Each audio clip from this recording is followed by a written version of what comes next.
Hello and welcome to Popcorn Dreams Gut Reactions. If you are looking for a quick spoiler-free review, then you have come to the right place. And today we are watching Train to Busan.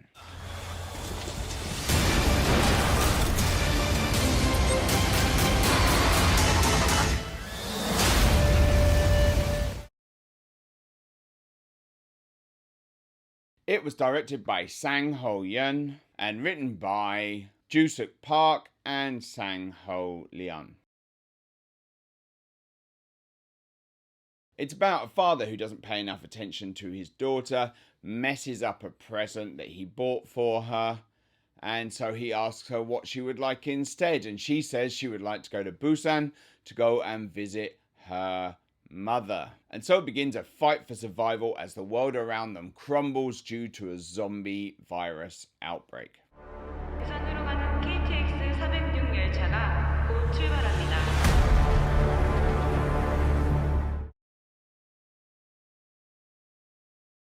It stars Yu Gong, Yoo Mi-jung, Dong-seok Ma, Soo-an Kim, and Oi-sung Kim.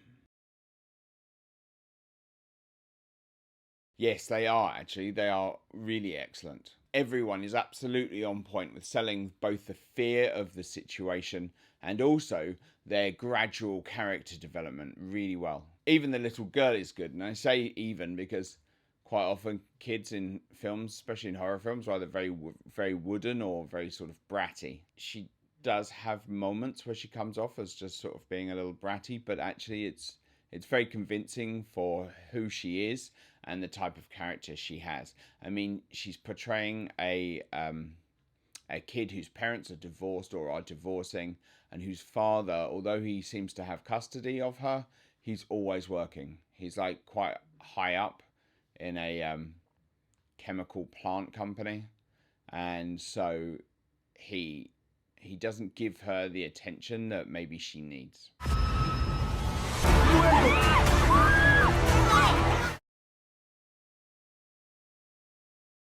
It's always really hard to judge the quality of a script when you're reading subtitles.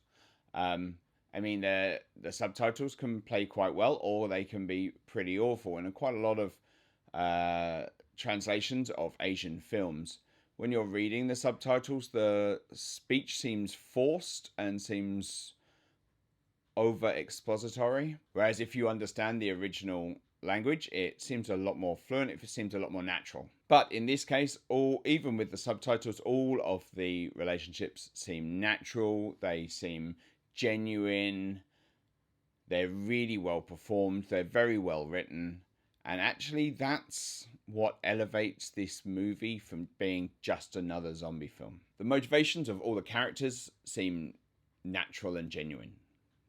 They just seem like real people, which is always really nice, because so often in horror films everyone descends into just a caricature. But in this film, even the disposable teens are not really disposable. I mean, their problems and their concerns seem a little bit more lightweight, but that's because they're teenagers, so their problems and concerns are a little bit more lightweight. You've got the young couple who are trying to genuinely keep each other safe, but then when you compare that to the man who's trying to protect his pregnant wife, it does seem a little bit more lightweight, but all of it just seems on the nose, seems well written, seems genuine. The music is a touch heavy-handed at times, which is a staple of Asian cinema generally, actually, and also Asian TV. If you watch their drama shows, if you watch Korean dramas or Cantonese dramas or even Japanese dramas, occasionally the music is a little bit weighty, let's say. It's a little bit sort of, have you noticed this is a sad scene? But if you're used to that style, then that's fine. In this film, it doesn't detract from it at all. It works really well. It's genuinely sinister when it needs to be. It's triumphant when it needs to be. Yes, it's a little bombastic at times. It's a little too much, too loud, but it works, and it works really well. It's always appropriate, and it supports the visuals excellently. Special shout out as well to the zombie makeup team, because the zombie makeup in this film is is up there with the best. All of the zombies are creepy and gooey, and have a look in their eye, because these are not properly, I mean, they are zombies, they are dead, but they don't have sort of the whitened over eyes so that it looks like they've got cataracts. Their eyes, they do have contacts in, the eyes are changed somewhat, but there's still enough that you can see the look in their eyes. And every actor that plays a zombie at any point in this film, because the makeup is there enhancing, it means you can really see that there's a desperate need to eat. There's a desperate need to drive forward and bite the living. It works really well. It's really creepy. It's fantastic. One of the things that the zombie makeup really helps support is the constant ratcheting up of tension. Every set piece delivers something new or is dealt with in a slightly different way. So it's not just repetitive action going on and on and on, but every single time the stakes seem more severe. It seems like it's going to be harder for them to escape. It seems like it's going to be, they're going to have to sacrifice more to get out of it. And there are certain situations where it looks like there's no way they can get out. And then those that do, it's believable the way that they work it out. And that really comes down to just a really tight script. It's really well thought out. Each of those zombie set pieces is fantastically conceived and executed.